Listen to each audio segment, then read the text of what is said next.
Hello viewers, today I want us to focus on how Gachagua scored the UDA MAFIA in the just concluded constitutional party review. But before we do that, I will like to give the background which led to the constitutional review. First and foremost, there were suggestions by party members that the party should create 3 positions for deputy party leaders. That means Honorable Rigathi Gachagua, the deputy president, was also going to have 2 equals. The similar issue happened some times back when Jomo Kenyatta had to create about 7 chimbos so that he could equalize his vice president. In cognizance of that, the deputy president who has been a DO for some time, he was fully aware of the tasks or the heavy work that was before him. As usual or unusual, the deputy president, who is always a screaming president, who is always alert, went quiet for about 6 months. His quietness will simply explain to us, or we read to the answers, how he outwitted the UDA MAFIA. 1. During his quietness session, despite the fact that he was doing some of the works, but he was not making noise, as we know the deputy does. And this quietness is very significant in our today's discussion. Why did Gachagua remain quiet for quite some time? 1, there were grassroots, or the beginning of grassroots UDA elections. This made him to be very quiet because he was to strategize and ensure that at least in every part of the republic he has got his houseboys and house girls. I mean, he has got people recruited into those positions whom he can easily control, just as the deputy president then William Ruto did. So he was very busy organizing the entire country, who should take what position, why, and if possible, you even find that where we have got issues of improper elections, they may be caused by his surrounding, so long as he achieves what he wants. Second, there have been internal party issues in which, as I mentioned earlier, a section of party leaders who felt that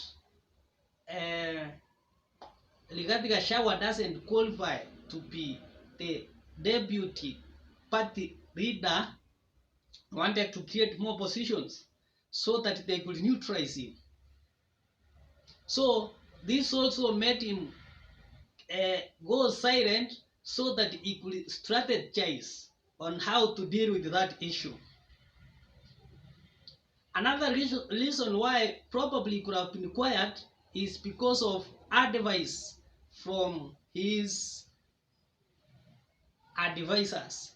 His advisors could have told him, now that we have elections around the corner, and these elections will determine your future, so kindly sit back, organize, be in every UDA meeting so that you know who takes what, where, and when. So that could be another reason why he kept quiet. Another reason is the Raila factor. The Raila factor.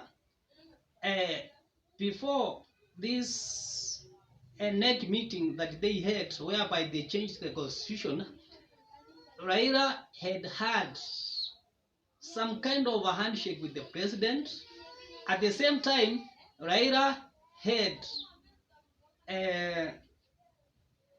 been endorsed overwhelmingly by Kenyans as the African Union Commission chair. This one also put him into call because Raila being at the top and from opposition, he got confused. Those supporting and not supporting, this could make his speed to go down so that he could see how to navigate on the Raila issue. Another point that made the Honorable Gachagua to go silent is the central dissatisfaction of the bottom up. Last when they went there with the president, there were shouts. People were shouting. They are tired of the 1 year old government. So this one also made him to go back and strategize on what way forward. And the last reason why he went silent, there were some noises from central Kenya by upcoming politicians like Ndindi Nyoro. So he went back to silence them and to show them that he is the kingpin from the central Kenya. How does this quietness, how was it significant towards or prior the UDA NEC constitutional amendment? Remember, the main objective of the UDA NEC constitutional amendment was to amend the constitution and ensure that we have 3 party leaders, so that they could reduce the powers of Rigathi Gachagua. Rigathi Gachagua had proved or had been announcing that he came up with a good number of votes, and the kings in most cases don't want to be told that I supported you or I gave you a good number of votes. So they had to strategize, and the only way to do that was to create more positions at the equal of the deputy president. And how did he navigate this? How was he able to outwit or to defeat the UDA MAFIA, the UDA kitchen cabinet? One, the handshake with Mama Ngina Kenyatta. He had a handshake with Mama Ngina Kenyatta, and this handshake had to send fears. This handshake had to send fears to the president and the UDA MAFIA, so they had to hold on and instead create a two deputies who are under the deputy party leader. Another point is silence. Silence alone was of great importance to him because the UDA MAFIA was unable on what was going in the mind of the deputy president. Another reason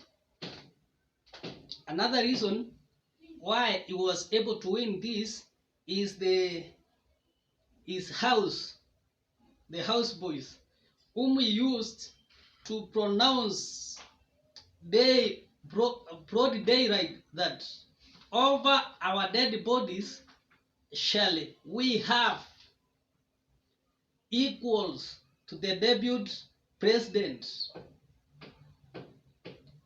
in our party structure. At the same time, he used his tactics to silence opponents in the central province. Viewers, I think that's the much that I could give. I request those who have not subscribed, our new viewers, to do so that YouTube will continue. YouTube will continue alerting them, and those who have subscribed, many thanks. Thank you.